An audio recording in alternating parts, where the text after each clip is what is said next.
Tudo começou numa manhã abafada de outubro, no município de Itamarandiba, Minas Gerais. A cidade acordava sob uma névoa fina e úmida, típica daquela transição entre o fim da seca e o começo das chuvas. Napoleão, nome de batismo mesmo, dado pelo avô, era um homem já vivido, pele curtida pelo sol e olhar sempre atento. Era conhecido por todos na região como o melhor caçador da Serra Negra. Nunca gostou de caçar por esporte, e sim por necessidade. E quando ele dizia que tinha algo grande na mata, ninguém duvidava. A região da Serra Negra é vasta, coberta por matas fechadas, grotas profundas e trilhas que somem no meio do capim alto. Dizem que até os satélites têm dificuldade de mapear o relevo acidentado dali. E foi exatamente para lá que Napoleão decidiu ir naquela semana, depois de relatos de moradores sobre uma onça estranha, maior que o normal, que vinha matando gado e deixando os corpos intactos, sem comer. Isso não é fome, isso é domínio, disse ele, enquanto afiava o facão na varanda da casa dele, numa tarde vermelha de calor. Ele me chamou para acompanhá-lo. Disse que precisava de alguém de confiança, alguém que soubesse escutar mais do que falar. Aceitei. Levei minha espingarda calibre 12, munição extra, lanterna, kit de primeiros socorros e 2 mudas de roupa. Ele, como sempre, levou o que cabia em uma mochila. Um cantil, cordas, o facão, uma carabina velha que chamava de Maria Brava e um rádio de pilha. A gente partiu antes do sol nascer, com as mochilas nas costas e a certeza de que voltaríamos só depois de descobrir o que estava por trás daqueles ataques. No caminho, Napoleão foi calado. Ouvia tudo. Cada estalo de galho, cada canto de ave. Tinha um jeito próprio de andar. Os pés mal tocavam o chão, como se a terra não tivesse o direito de sentir o peso dele. Eu seguia atrás, atento, suando frio. O clima estava pesado. Não chovia, mas o céu carregado ameaçava desabar a qualquer momento. Depois de 3 horas subindo a trilha da Pedra da Gralha, acampamos perto de um córrego. Napoleão pegou uma folha seca, passou na água e cheirou. Água boa, disse. Armamos barraca, fizemos um fogo controlado e ali ele contou o que sabia. Havia rastros de uma fera, pegadas largas, mais de 10 centímetros, com marcas estranhas nos arredores como se algo tivesse sido arrastado, mas sem sinais de luta. Não era comportamento normal de onça. Tem coisa nessa mata que a gente ainda não entende, murmurou. Eu tentei rir, dizer que era só um bicho grande e faminto, mas ele me olhou sério. Não é só isso. Esse animal não caça por instinto, ele escolhe. Aquela frase ficou martelando na minha cabeça. A noite caiu rápida, espessa como tinta. Sons da mata enchiam o ar, e mesmo assim, o silêncio parecia reinar ali. Dormi pouco, virando de um lado para o outro, e quando cochilei, acordei com Napoleão já em pé, olhando fixamente para a escuridão da trilha. Ele passou aqui, disse apontando para o chão. A terra estava remexida, pegadas fundas, frescas. O dia amanheceu abafado, a umidade da noite ainda colava na pele, e o silêncio da mata parecia mais denso do que o normal. Napoleão já estava em movimento antes mesmo do sol rasgar o horizonte. O rastro era claro, mas estranho. Pegadas largas, espaçadas, como se o animal não andasse, mas deslizasse. E mesmo com o chão ainda úmido, não havia cheiro, nem de urina, nem de fezes, nada. Isso já era suficiente para deixar qualquer caçador com a pulga atrás da orelha. Seguimos mata dentro com passos lentos.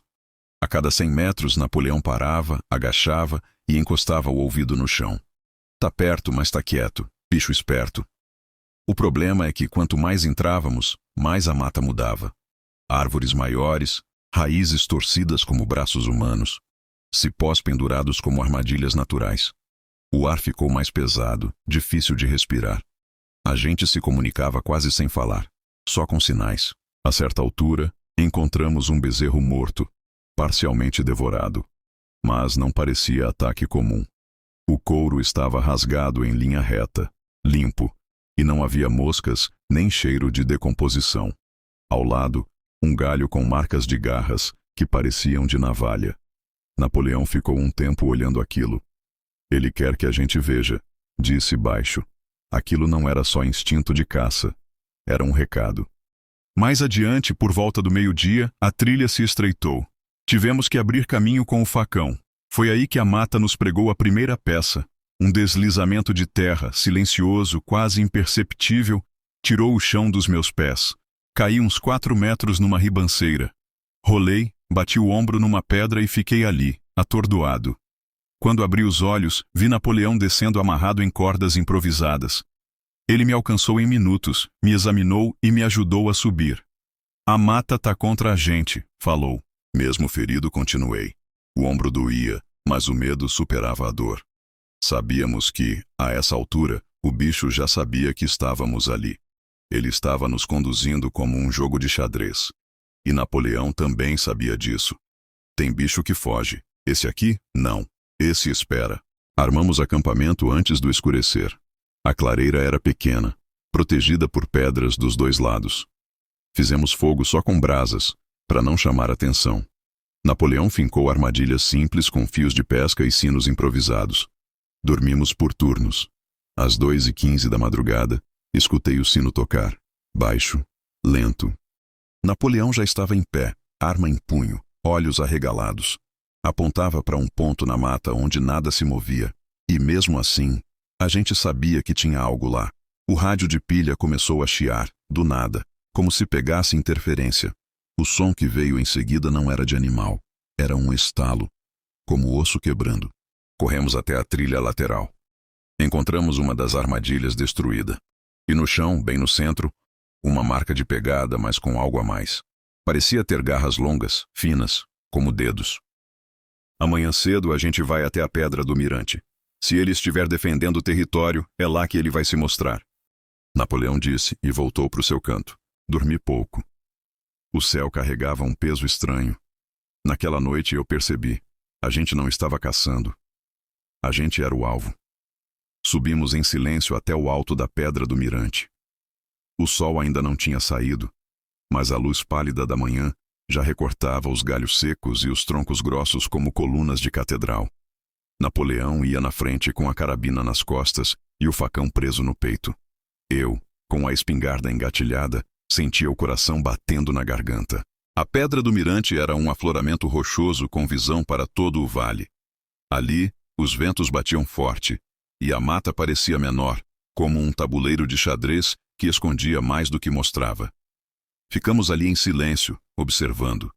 O tempo passou devagar. Nada. Nem um canto de pássaro, nem o barulho de inseto. Era como se a natureza tivesse prendido a respiração. E foi então que ouvimos. Um estalo seco. Depois outro. Galhos partindo, pesados. A trilha à nossa esquerda se abriu com um baque. O que surgiu não era só uma onça. Era um monstro de músculos e olhos escuros como carvão em brasa. Era grande, muito maior que qualquer onça pintada que já tínhamos visto. As patas pareciam de felino, mas o focinho era mais comprido, e os dentes eram expostos como se estivesse sempre rangendo. Napoleão não hesitou, mirou, atirou. A carabina rugiu, e o bicho tombou para o lado, mas não caiu. Se ergueu, cambaleando, e veio para cima com um urro que arrepiou minha espinha. Eu disparei 2 vezes, e ainda assim ele continuou vindo. Foi Napoleão quem deu o último passo. Correu para frente, desviou num movimento seco e cravou o facão no pescoço da criatura, até a lâmina desaparecer. O animal ainda teve forças para urrar e rasgar o braço dele com a pata antes de cair no chão, se debatendo por alguns segundos e depois... silêncio. Eu corri até ele. Napoleão sangrava muito, mas estava vivo. Olhou para mim ofegante e disse: ele sabia que a gente vinha, ele esperou. Ficamos ali, os dois sentados na pedra, olhando a carcaça do animal aos poucos perdendo o brilho.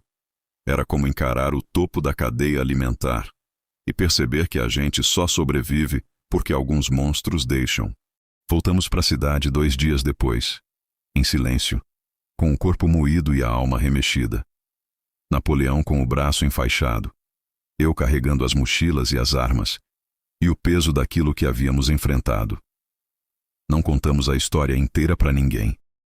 Só dissemos que foi uma onça grande e que depois de rastreá-la por dias, conseguimos neutralizar a ameaça.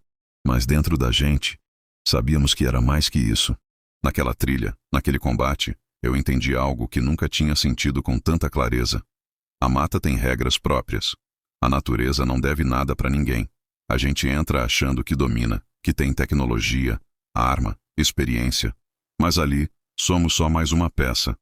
A diferença entre voltar ou não está nos olhos, na forma como você olha para aquilo tudo.